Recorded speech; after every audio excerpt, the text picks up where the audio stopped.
Hello, this is Dr. Bartosh of Proactive Wellness and Injury Center, and this is the second segment regarding our discussion pertaining to breast cancer and some things that contribute to it. Now, as we get into this, I want you to understand that this is not an exhaustive list.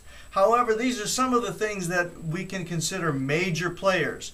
Now, every time you can identify yourself with one or two of these things, understand that your potential for developing estrogen-fed breast cancer is going to be increased quite a bit.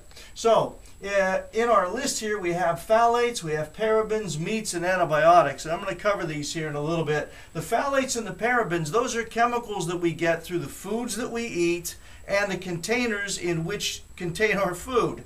The phthalates and the parabens are estrogen-mimicking types of chemicals. That means that when they get into the body, they act like the hormone estrogen. And it's interesting that we find that estrogen actually feeds cancer. It causes it to grow. And quite a few years ago, quite by accident, when the scientists were studying the cancer cells, they happened to put them in these plastic petri dishes. I'm sure you've seen them before.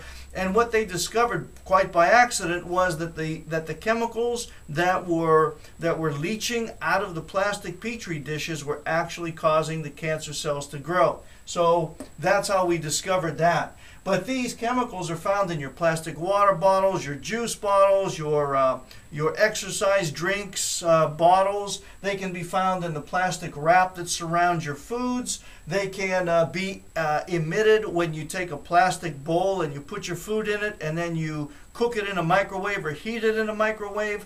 You have to understand, folks, that for every action there's opposite and equal reactions. So a lot of these chemicals are getting into your system without you even knowing it. Another contributor also is the meats that you eat.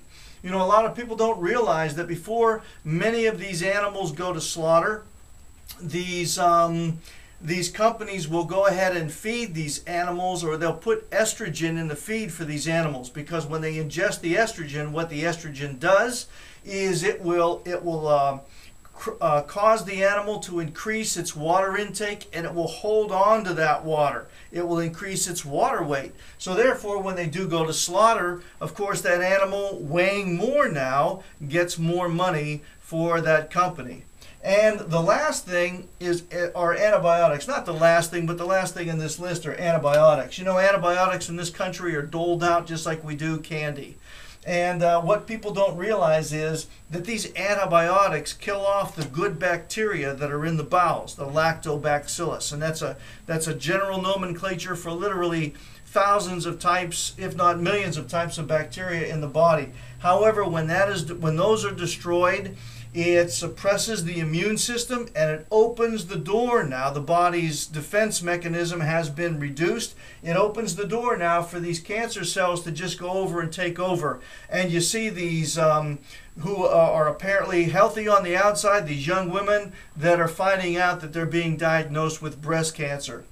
So folks, look at this list. If you see yourself, if you can see any of these things in your life, then your potential for breast cancer has certainly been upped. So this is the first in our series. We'll look forward to seeing you on the next installment. Until then, God bless.